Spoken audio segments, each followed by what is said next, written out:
저녁 식사들 하셨나요? 다 하셨군요. 뜨거운 불에 보글보글 끓여낸 뽀얀 이 설렁탕 국물이 생각나는 저녁 아닙니까? 배고프신 분 제가 이렇게 하면 아마 시장해지실 것 같습니다. 저희 교육자들이 토요일 날 아침에 회의를 하고 난 후에 아침 겸 점심으로, 그때는 점심이 없습니다. 아침 겸 점심으로 가끔 설렁탕을 먹을 때가 있습니다. 저도 이 설렁탕을 좋아하는데요, 그 국물이 참 구수해서 좋습니다. 구수합니다. 총총 썰어넣은 파를 넣고 국수 사리와 함께 먹으면 참 맛있습니다. 입맛을 다시는 분은 아직도 식사를 안 하신 분들이 있네요.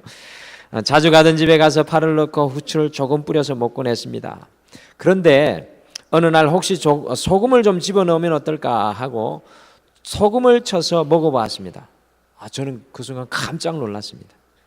이전에 구수한 설렁탕도 맛있었지만 소금이 들어간 그 설렁탕의 맛은 두세 배로 더욱 맛을 내는 것이었습니다. 저는 소금 안 넣고 김치로만 먹었거든요. 근데 소금을 넣었는데 설렁탕의 맛이 달라지네요. 설렁탕의 판도가 달라지더라고요. 이전에는 소금을 넣지 않고 먹었는데 맛을 내는 소금이 들어간 설렁탕은 저에게 아주 더 큰 감동을 주었습니다. 제가 왜 설렁탕 이야기를 하겠습니까? 우리 그리스도인들은 바로 맛을 내는 인생입니다. 맛을 찾아가는 인생입니다. 맛을 내야 하는 인생입니다. 여러분들, 성서적인 가치관과 세계관과 안목을 가지고 온 세상에 맛을 내는 인생이 바로 그리스도인의 삶입니다. 인생의 맹탕에서 세상의 맹탕에 맛을 내는 영적인 소금이 그리스도인이라는 것입니다. 여러분들 그거 아십니까? 인생의 맹탕, 세상의 맹탕에서 맛을 내야 하는 사람이 누구라고요? 그리스도인, 바로 여러분과 저입니다. 그러면 질문하면 부끄러워지죠. 과연 우리 성도님들은 우리는 그리스도인으로 영적인 소금이 되어서 가정 속에서, 직장 속에서, 살아가는 모든 곳에서 맛을 내고 계십니까? 어떻습니까? 맛을 내고 계십니까? 맛나다. 우리 가정 만난 가정, 우리 교회 만난 가정, 우리 직장 정말로 재미있는 직장, 여러분들 살아가는 모든 곳에서 맛을 내고 계십니까? 수요일 저녁에는 이 전도서의 말씀 우리가 계속해서 함께 나누고 있습니다. 지금으로부터 약 2930년경에 지혜의 왕 솔로몬은요, 전도서 총 12장의 말씀 속에서 언더 더 선, 해 아래의 인생, 곧 하나님 없이 살아가는 인생과 above the sun, 해 위의 인생, 곧 하나님을 경외하며 살아가는 인생을 끊임없이 비교하여서 우리에게 보여주고, 해 위의 인생을 살아가는 영적인 지혜를 우리에게 나누어주고 있습니다. 사실은 해 위의 인생보다는 해 아래의 인생에 대해서 더 많이 말해주고 있어요. 그래서 우리는 해 아래의 인생을 보면서 이 지혜자, 영적인 철학자가 우리에게 전해주는 말씀을 통해서 해 아래의 인생과 해 위의 인생을 비교하면서 해 위의 인생의 해답을 찾아가야 됩니다. 특별히 오늘 함께 읽으신 전도서 3장 16절에서 4장 전체 4번씩이나 해 아래의 인생, 하나님 없이 살아가는 인생을 보았다 이야기합니다. 이 솔로몬이 이와 같이 해 아래의 인생을 깊이 묵상하는 영적인 철학자입니다.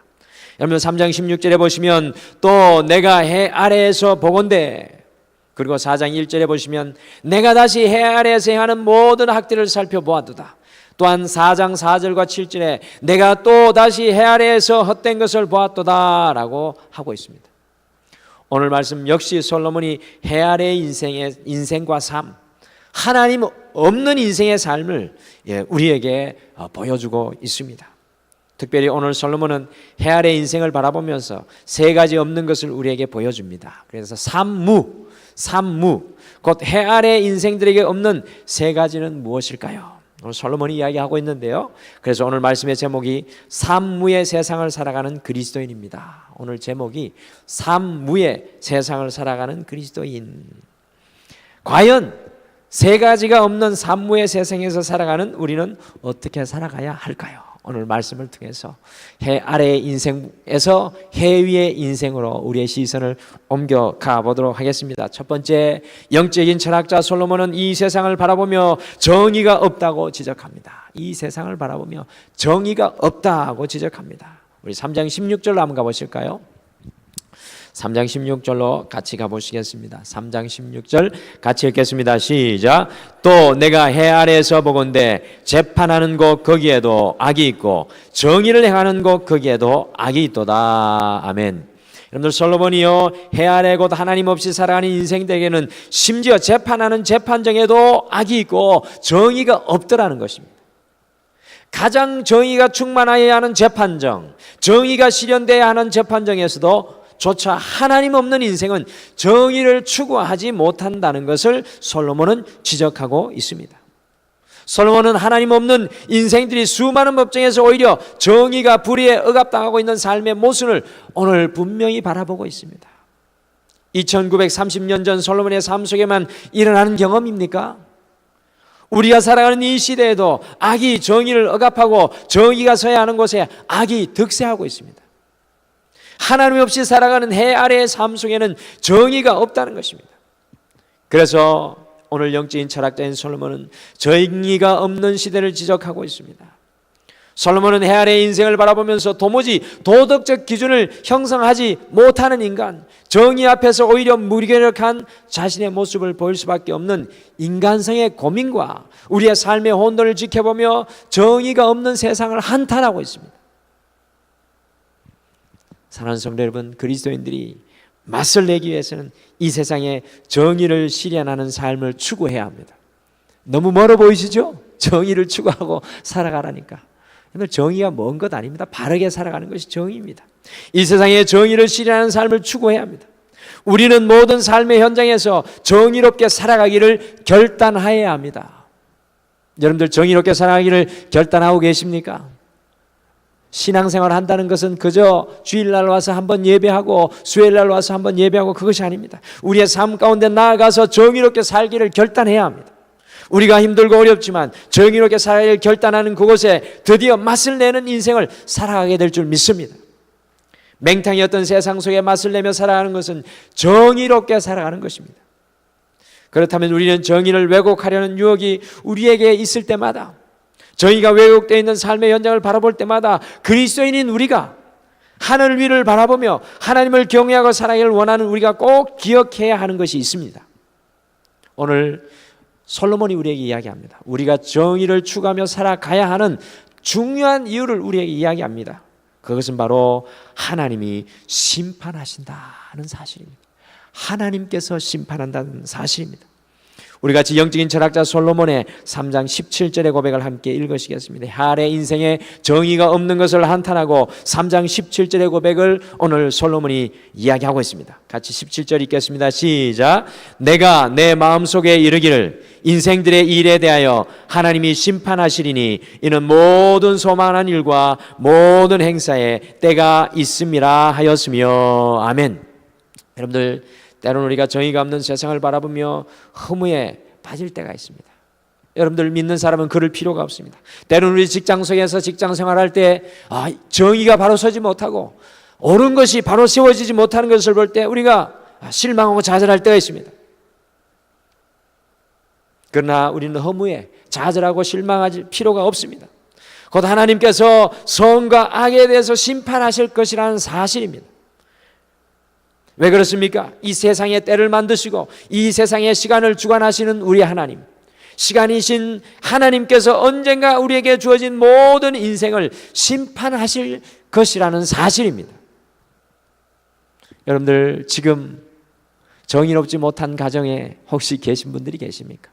정의롭지 못한 직장 속에 어려움 가운데 계십니까? 이러한 것들로 고민하는 분들 계십니까? 여러분들 기억하십시오. 심판하시는 하나님이 계시다는 것을 기억하십시오.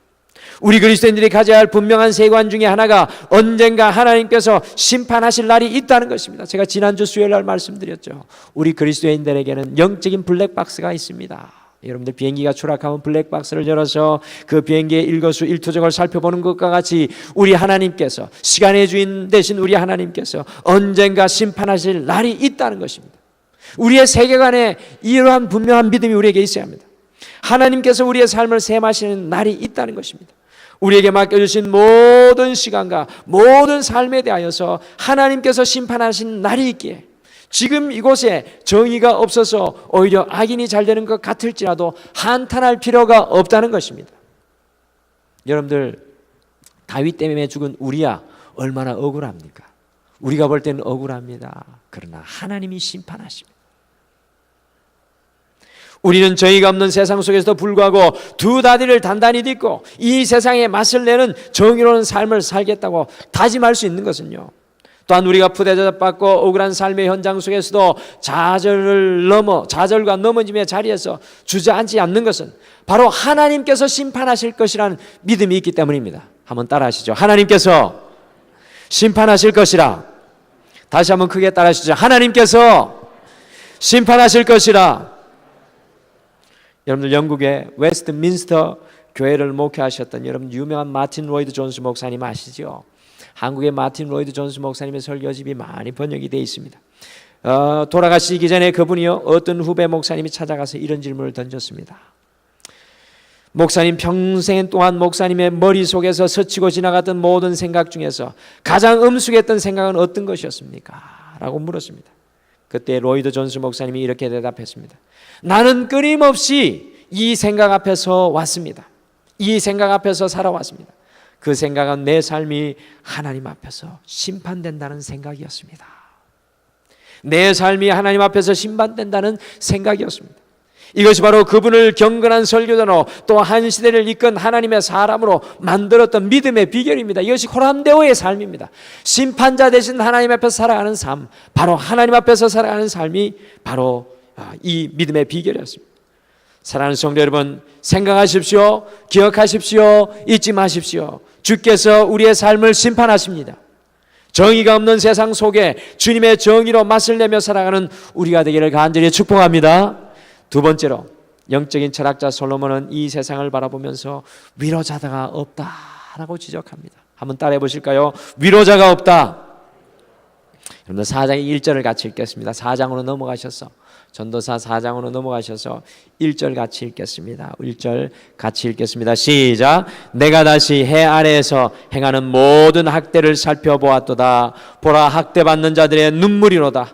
그들에게 위로자가 없도다. 그들을 학대하는 자들의 손에는 권세가 있으나 그들에게는 위로자가 없도다. 아멘. 여러분들, 온 땅의 왕이요, 온 땅을 다스리던 어찌 보면 사람들을 학대하였던, 사실은 여러분들 솔로몬이요, 엄청난 세금을 자기의 성전을 짓기 위해서 또 14년간 궁궐을 짓기 위해서, 솔로는 성전은 10년, 궁궐은 14년 짓기 위해서요, 엄청난 세금을 이스라엘 백성들에 부과했던 사람이 솔로몬이에요. 젊은 시절에. 그 학대했던 학대자가 하늘 위에 계신 하나님을 경외함으로 바라보니까요, 보이지 않던 것이 보이기 시작합니다. 그것이 무엇입니까? 이 세상에는 온통 학대와 아픔과 고통이 있지만 그것을 위로해 주는 위로자가 없다는 것입니다. 1절에서 솔로몬은 두 번씩이나 위로자가 없다는 것을 반복하여 강조하고 있습니다. 우리에게 위로자가 없다면 솔로몬이 이야기합니다. 2절과 3절에 보니까, 4장 2절과 3절에 보니까 우리가 죽는 것이 낫고 아예 태어나지 않았다면 더 좋았을 것이라고 솔로몬은 이야기하고 있습니다. 여러분들 그렇지 않습니까? 위로자가 없어요. 여러분들 그렇지 않습니까? 위로자가 없다는 것을 느낄 때 많습니다. 그러나 오늘은 솔로몬은 해 아래에 학대하는 사람, 아프게 하는 사람, 고통스럽게 하는 사람들밖에 없지만 하늘을 바라볼 때 우리의 인생에 진정한 위로자가 있다는 것을 간접적으로 우리에게 말씀해 주는 겁니다. 상상해 보십시오. 지금으로부터 2930년에 평범한 사람들의 삶이 얼마나 고달팠겠습니까? 특별히 물이 넉넉지 않은 이스라엘 백성의 삶은 어찌 보면 고통 그 자체였습니다. 여러분들 예루살렘에 가보시면 여러분들 이 산 능선의 꼭대기에 있는데 물이 어디서 나올 때가 있습니까? 하늘에서 물 쏟아지지 않으면 그 인생이 참 고달픕니다. 그러나 하나님을 바라보고 살아가는 그 사람들에게는 넉넉한 하나님의 위로가 함께 하였습니다. 위로가 없는 이 세상을 살아가는 우리 그리스도인들은 날마다 하나님의 위로를 구하며 살아가는 사람들인 줄 여러분들 믿으시기를 바랍니다. 저는 이 자리에도 주님의 위로로 든든히 서서 살아가고 계신 우리 많은 성도님들을 알고 있습니다. 그와 같은 놀라운 성도님들이 우리 교회에도 있습니다. 오늘 말씀해 보시면 이 위로하다라는 헬라어 동사를 제가 이 위로하다라는 말 원래 히브리어로 쓰여졌는데 헬라어로 좀 봤습니다. 봤더니만 이 위로하다라는 말이 파라칼레오라는 헬라어 말인데요. 이거는 위로하다라는 뜻이에요. 근데 이 위로하다라는 파라칼레오가 나중에 명사형이 되는데 신약 성경에 넘어오면 파라클레토스가 되는데 그것이 바로 우리를 돕는 보혜사 성령님을 말씀하는 것입니다. 우리가 올 한 달 성령의 충만함을 간구하고 있습니다. 그 이유는 뭡니까? 바로 이 올 한 달 동안 하나님의 위로하심으로 충만케 되기 위해서 우리가 성령님을 간구하고 있는 것입니다. 우리 안에 성령님이 충만하여야 정말로 낙심하고 좌절하고 있는 우리 자녀들 우리가 위로할 수 있기 때문에 성령 충만 받자는 것입니다. 우리가 성령 충만해야 우리가 남편과 아내를 세워줄 수 있기 때문에 성령 충만해야 이 교회를 세우는 믿음의 사람 되기 때문에 올 한 달 성령 충만하자는 것입니다. 하나님의 감동으로 충만케 되자는 것입니다. 여러분들 위로자가 없는 이 세상 속에 맛을 내는 위로자의 삶을 살아야 하기 때문에 우리에게 성령 충만이 필요합니다. 그리스도인들은 이 세상을 위로하는 삶을 살아가는 사람입니다. 성령 충만함으로 자녀들을 위로하여야 하고 가정을 위로하여야 하고 내 남편과 아내 우리가 만나는 모든 사람들을 주님의 사랑으로 위로해야 합니다. 여러분들 우리는 위로하는 삶을 살기를 결단해야 돼요. 우리가 위로받으려고 하지 말고 위로하는 사람이 되어야 합니다. 유명한 아시시의 성자 프란시스는 이런 고백을 남겼습니다. 무엇인가를 소유하고 그래서 힘을 행사하고 다른 사람을 부리고 누려보는 삶은 나는 살아보았다. 거기에는 약간의 기쁨이 있었다. 그런데 나를 희생하고 이웃의 발을 씻기고 섬길 때 이 삶은 나에게 숭고한 기쁨을 가져다 주었다. 숭고한 기쁨을 가져다 주었다. 사랑하는 성도 여러분, 그리스도인으로서 우리가 무엇을 가지고 있습니까? 어떤 영향력을 가지고 있습니까? 그렇다면 하나님이 내게 주신 모든 것을 가지고 다른 사람을 위로하는 삶을 살아야 될 줄 믿습니다. 저는 우리 박 권사님 오늘 특성하는 거 보면서 참 놀랍게 은혜를 받았는데, 여러분들 맨날 저음만 부르던 찬송합시다 그러면 내가 내 주의 보혈은 하면 밑에 내 주의, 우리 특히 여자분들이 그렇게 많이 부르세요. 음을 확 낮춰서. 근데 오늘 보니까 깨꼬지처럼 하늘을 날아다니고, 여러분들 이게 위로하는 삶이죠. 찬양으로 위로하는 삶 얼마나 아름답습니까? 찬양하는데 막 얼굴에 웃음꽃이 피잖아요. 여러분들 성령이 그렇게 임하는 겁니다. 내게 주신 부, 내게 주신 힘, 내게 주신 지식과 경험을 통해서 다른 사람을 위로하며 살아가는 것이 위로가 없는 이 세상에서 맛을 내는 인생입니다. 여러분들 우리가 위로하는 인생을 살아야 합니다. 여러분들 윤복희 권사님 아시죠? 아십니까? 윤복희 권사님? 저만 아나요? 그 유명한 노래 아십니까? 여러분. 이 여러분이라는 노래가 있는데 이게 가요인 줄 아시죠? 그렇게 보면 큰 오산입니다. 그러면 이 윤복희 권사님을 모르시는 분이에요.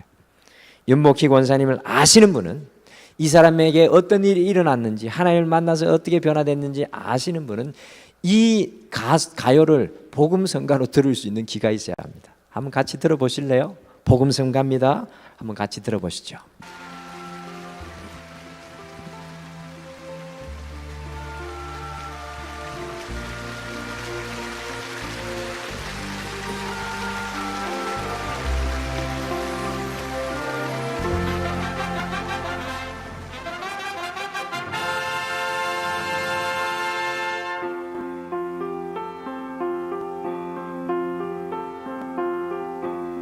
네가 만약 외로울 때야 내가 위로해줄게. 네가 만약 항상 서러울 때야 내가 눈물이 되리.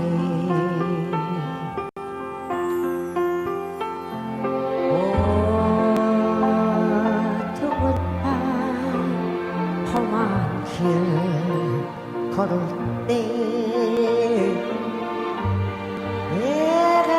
내가 너의 등불이 되리.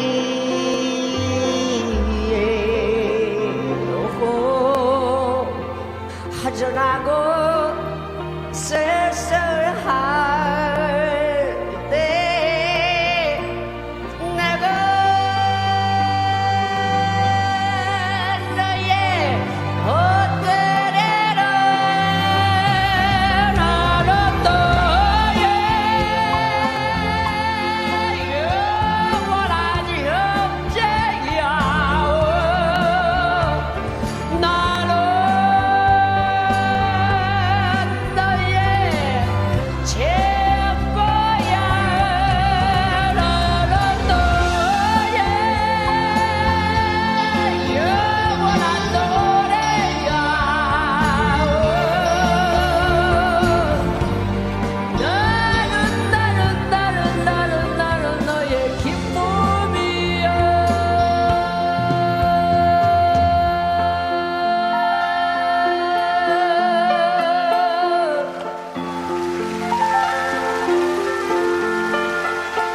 여러분들이 구름 낀 어두운 날을 걸어갈 때 He said, I'll be the one. 주님께서 내가 너의 지팡이가 될 것이라고 말씀하십니다.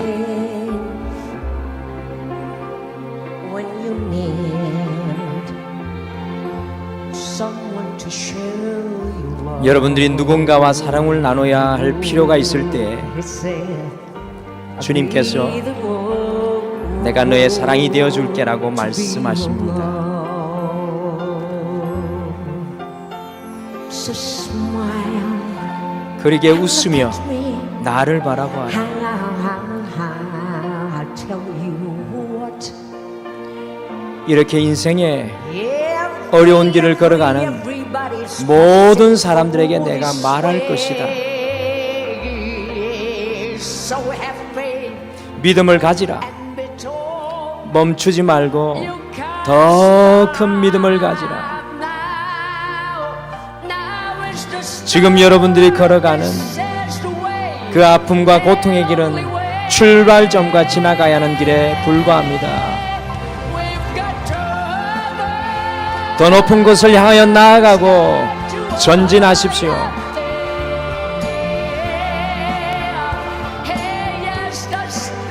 주님께서 우리의 시작이시고 주님께서 우리의 유일하신 길입니다.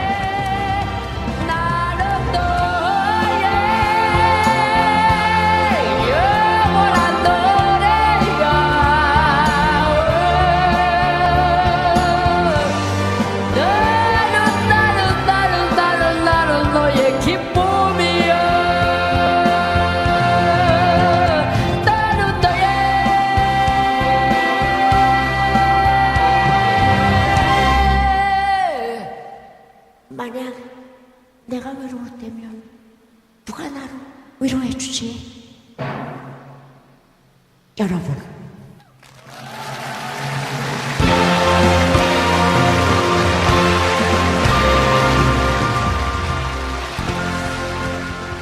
저도 몰랐는데요. 이 영어 가사를 제가 가만히 살펴보니까 그냥 신앙 고백이더라고요. 이분의 저 영어만 넣어놓고 번역을 안 한 이유가 있었던 것 같습니다. 여러분 여기 계신 분들 가요지만 이 윤복희 권사님이 이야기하고 있는 이 위로의 말이 얼마나 큰 위로가 됩니까? 하나님께서 위로가 없는 세상 속에 우리의 위로자가 되시는 줄 믿으시길 바랍니다. 그리고 우리는 그 하나님의 위로를 전하는 주님의 손과 발이 되어야 합니다.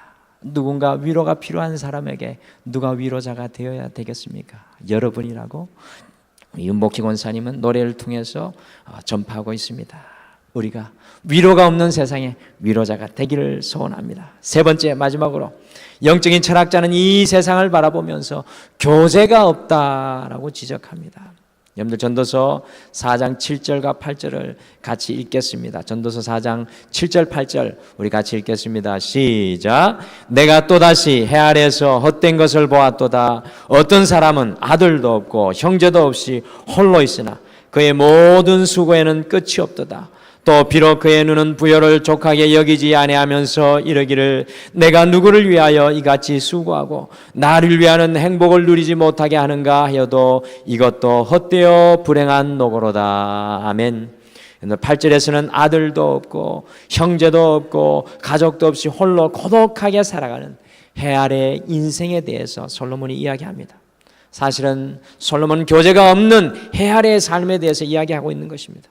여러분들 사실요 오늘날 우리 가정에서도 보시면 부모와 자식 간에 남편과 아내 간에 교회에서 성도와 성도 간에 더 나아가 하나님과 우리 사이에 교제가 끊어져 있는 안타까운 현실을 바라봅니다. 그러면서 9절부터 12절에서 교제의 중요성에 대해서 솔로몬은 이야기해 줍니다. 두 사람보다 한 사람이 낫습니다. 그 이유는 한 사람이 넘어지면 다른 사람이 붙들어 줄 수 있는 것입니다. 솔로몬이 이야기하는 것입니다. 10절에 이렇게 붙잡아주는 사람이 없는 사람에게는 화가 있으리라고까지 솔로몬이 이야기합니다. 또한 두 사람이 누우면 따뜻하고 한 사람이면 피하지만 두 사람이면 맞설 수 있다는 것입니다. 여러분 오늘날은 스마트폰 때문에 더욱 교제가 단절된 세상입니다. 그리스도인들이 맛을 내기 위해서는 교제의 훈련이 필요합니다. 특별히 하나님께서 세우신 이 땅의 교회는 교제의 장입니다. 약한 자도 오고 부자도 오고 가난한 자도 오고 어린아이도 오고 노인도 오고 강한 사람도 오고 지혜도 오고 지혜가 없는 사람도 오지만 모두 다 주님 안에서 교제하는 것이 바로 이 교회입니다. 이 땅에서 교제를 통해서 천국을 이뤄가는 것이 교회입니다. 여러분, 저는 등마루교회가 이 땅에 하나님이 보셔주시는 천국 모형이 되기를 간절히 소원합니다. 이 목상동에서 천국 모형 보러 가자 하면 우리 교회 등마루교회가 되기를 소원합니다. 저는 교제가 없는 세상 속에 맛을 내는 것이 교회라고 생각합니다. 교제의 맛, 사랑의 맛, 섬김의 맛, 하나됨의 맛을 교회가 내어야 합니다. 특별히 4장 12절을 한번 같이 읽겠습니다. 4장 12절 마지막으로 읽겠습니다. 4장 12절 같이 읽겠습니다. 시작. 한 사람이면 패하겠거니와 두 사람이면 말 쓸 수 있나니 세 겹줄은 쉽게 끊어지지 아니하느니라. 아멘. 여러분들, 두 사람을 이야기하다가 갑자기 세 겹줄이 나옵니다. 이것은 무엇을 의미합니까? 두 사람이 주님의 사랑으로 교제하면 그곳에 하나님께서 함께 하신다는 겁니다. 늘 잘 기억하십시오. 두 사람이 하나님의 이름으로 교제하면 그곳에 하나님께서 함께 하신다는 것입니다. 주님의 이름으로 교제하는 곳에는 언제든지 주님께서 함께 하셔서 그 삼겹줄은 절대로 끊어지지 않게 한다는 것입니다. 가정에서 주님의 교제가 회복되면, 진정한 교제가 회복되면, 교회 안에서 주님의 진정한 교제가 회복되면 그 가정과 교회는 삼겹줄과 같이 되어질 줄 믿습니다. 여러분들, 인도의 전도자 선다싱의 이야기를 잘 아실 것입니다. 선다싱이 히말라야를 넘어서 네팔에 전대 여행을 가는 도중이었습니다. 그런데 그 히말라야를 넘어가는 도중에 살을 에이는 추위로 길거리에 죽어가는 한 사람이 쓰러져 있었습니다. 선다싱은 그 사람을 데리고 가자고 친구에게 이야기했으나 친구는 그러다 우리 다 죽게 되니 그냥 빨리 가자고 했습니다. 의견이 맞지 않으니 친구는 먼저 선다싱을 앞서서 가버렸습니다. 그런데 선다싱은 그 사람을 버릴 수가 없어서 그 사람을 업고 산을 넘어갔습니다. 거의 네팔에 다다랐을 때, 히말라야를 다 내려올 때에 앞서가던 친구가 눈 속에 파묻혀 얼어 죽어 있었습니다. 그러나 중요한 것은 그 친구를 업고 교제하는 선다싱의 얼굴알 등에는 땀이 흘렀고 그 등에 업힌 그 친구의 몸은 따뜻해졌다는 것입니다. 여기 아주 중요한 교훈이 있습니다. 주님 안에 교제할 때 서로가 힘을 얻고 같이 살 뿐만 아니라 그곳에서 하나님께서 함께 하시는 삼겹줄의 역사가 일어난다는 것입니다. 할렐루야. 여러분들, 교회가 진정한 교회가 되는 것이 어떤 역사입니까? 그저 이곳에 와서 한번 주일 예배 드리는 것으로, 각자 자리에 앉은 그 자리에 앉아서 예배 드리는 것으로 하나님만 한번 바라보고 가는 것이 아닙니다. 우리가 삼겹줄로 거듭나는 역사가 일어나야 교회가 될 줄 믿습니다. 교제가 없는 세상 속에 주님의 사랑으로 교제를 이루어내는, 그 교제를 회복하게 하는, 그 교제를 능력을 나타내는 여러분과 제가 되기를 간절히 축복합니다. 그러기 위해서는 우리가 희생해야 합니다. 오늘 전도자 솔로몬은 해 아래의 세상, 하나님이 없는 세상을 바라보면서 산무 세 가지가 없는 것을 지적하였습니다. 하나님이 없는 세상에는 정의가 없습니다. 하나님이 없는 세상에는 위로자가 없습니다. 교제도 없습니다. 이러한 세상 속에 우리는 하나님을 경외하는 사람으로 정의롭게 살아가기를 소원합니다. 성령 충만함으로 주님의 위로를 받아서 위로자가 되기를 소원합니다. 더 나아가 주님 안에 교제를 만들어가는 사람이 되기를 간절히 소원합니다. 산무의 세상을 살아가는 그리스도인에게 정의로운 삶, 위로하는 삶, 인생 길 걸어갈 때 참으로 우리의 삶이 정의롭지 못한 곳에서 때로는 악한 것에 억눌려서 숨 쉴 수조차 없고 괴로워하며 주님 찾으라고 실망할 때가 있습니다. 그러나 주님 심판하시는 그 주님 바라보고 날마다 우리의 삶을 정의롭게 세워가게 도와주시옵소서. 하나님의 거룩함을 닮아서 우리의 삶의 모든 부분에 성결의 향기가 드러나게 도와주시옵소서. 주님, 우리의 삶은 피곤합니다. 쉼이 없습니다. 고독하고 외롭습니다. 모든 것을 가진 것 같지만, 남들이 보기에 번듯하지만 우리의 실상, 우리의 마음은 외롭고 슬프고 때로는 고독할 때가 있습니다. 그러나 우리의 위로자 되신 그 주님 오늘 계시기에 우리의 영원한 심 되시는 그 주님 계시기에 오늘도 그 주님 앞에 달려나갑니다. 주님 이 땅 가운데 우리가 주님 나라 갈 때까지 예수 그리스도와 교제하는 기쁨을 알고 선포하는 주의 종들 되게 도와주시옵소서. 우리가 모든 사람 앞에 겸손하게 도와주시고 예수 그리스도의 사랑을 드러내며 나타낼 수 있도록 교제하는 기쁨으로 초청할 수 있도록 특별히 우리 등마루교회가 교제하는 믿음의 교제의 장소가 되게 하시고 우리의 가정이 예수 그리스도로 쉼과 아버지의 평안을 누리는 가정 되게 도와주시고 우리의 사업과 직장의 현장이 예수 그리스도의 교제를 나타낼 수 있도록 우리를 사용하여 주시옵소서. 남아있는 한 3일도 우리 사랑하는 성도들 붙들어 주시고 주님께서 함께하여 주실 줄 믿고 감사드리며 예수님의 이름으로 기도드립니다. 아멘. 하늘에 계신 우리 아버지여, 이름이 거룩히 여김을 받으시오며 나라가 임하옵시오며 뜻이 하늘에서 이루어진 것 같이 땅에서도 이루어지이다. 오늘 우리에게 일용할 양식을 주시옵고 우리가 우리에게 죄 전자를 사하여 준 것 같이 우리 죄를 사하여 주시옵고 우리를 시험에 들게 하지 마시옵고 다만 악에서 구하시옵소서. 대개 나라와 권세와 영광이 아버지께 영원히 있사옵나이다. 아멘.